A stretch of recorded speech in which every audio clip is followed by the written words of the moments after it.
Shalom, saudara dan saudari yang terkasih dalam Tuhan kita Yesus Kristus. Marilah kita luangkan waktu beberapa menit untuk berkencan dengan Tuhan saat ini, agar dari hari ke hari kita semakin dekat dengan Tuhan, sehingga hidup kita semakin diberkati dan menjadi berkat. Kencan dengan Tuhan, Jumat 25 Agustus 2023. Bacaan dari Injil Yohanes bab 15 ayat 12. Inilah perintahku, yaitu supaya kamu saling mengasihi seperti aku telah mengasihi kamu. Demikianlah sabda Tuhan, terpujilah Kristus. Saudara dan saudari yang terkasih dalam Tuhan kita Yesus Kristus, apakah kita pernah melihat seorang anak kecil menangis, tetapi tangisannya segera berhenti saat ia didekap ibunya?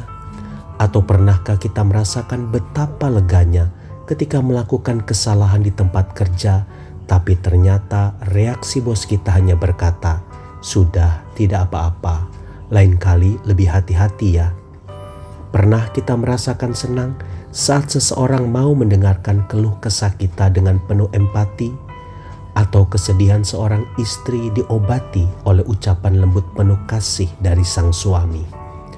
Saudara dan saudari yang terkasih dalam Tuhan kita Yesus Kristus, banyak pengikut Yesus bingung bagaimana cara menyalurkan kuasa Allah. Sebagian lagi berpikir bahwa orang yang dapat menyalurkan kuasa Allah itu hanyalah orang yang punya karunia tertentu, memenuhi standar rohani tertentu, telah mengikuti pelatihan tertentu, terlibat pelayanan tertentu, atau memiliki jabatan rohani tertentu. Padahal sesungguhnya menyalurkan kuasa Allah bisa dimulai dengan satu langkah sederhana, yaitu mengasihi. Kebutuhan utama manusia adalah dikasihi.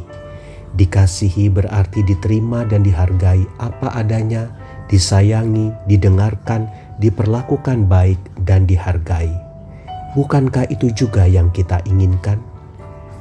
Saudara dan saudari yang terkasih dalam Tuhan kita Yesus Kristus, kadang kita terlalu rumit memikirkan bagaimana menyalurkan kasih dan kuasa Allah. Tuhan tidak akan memerintahkan sesuatu yang tidak bisa kita lakukan. Ketika kita mau dengan tulus mengasihi, yang bisa dimulai dari melakukan tindakan-tindakan sederhana yang didasari kasih, menunjukkan penerimaan, penghargaan, dan kepedulian atau empati terhadap orang lain, sesungguhnya kita sedang menyalurkan kasih sorgawi yang memulihkan hidup mereka.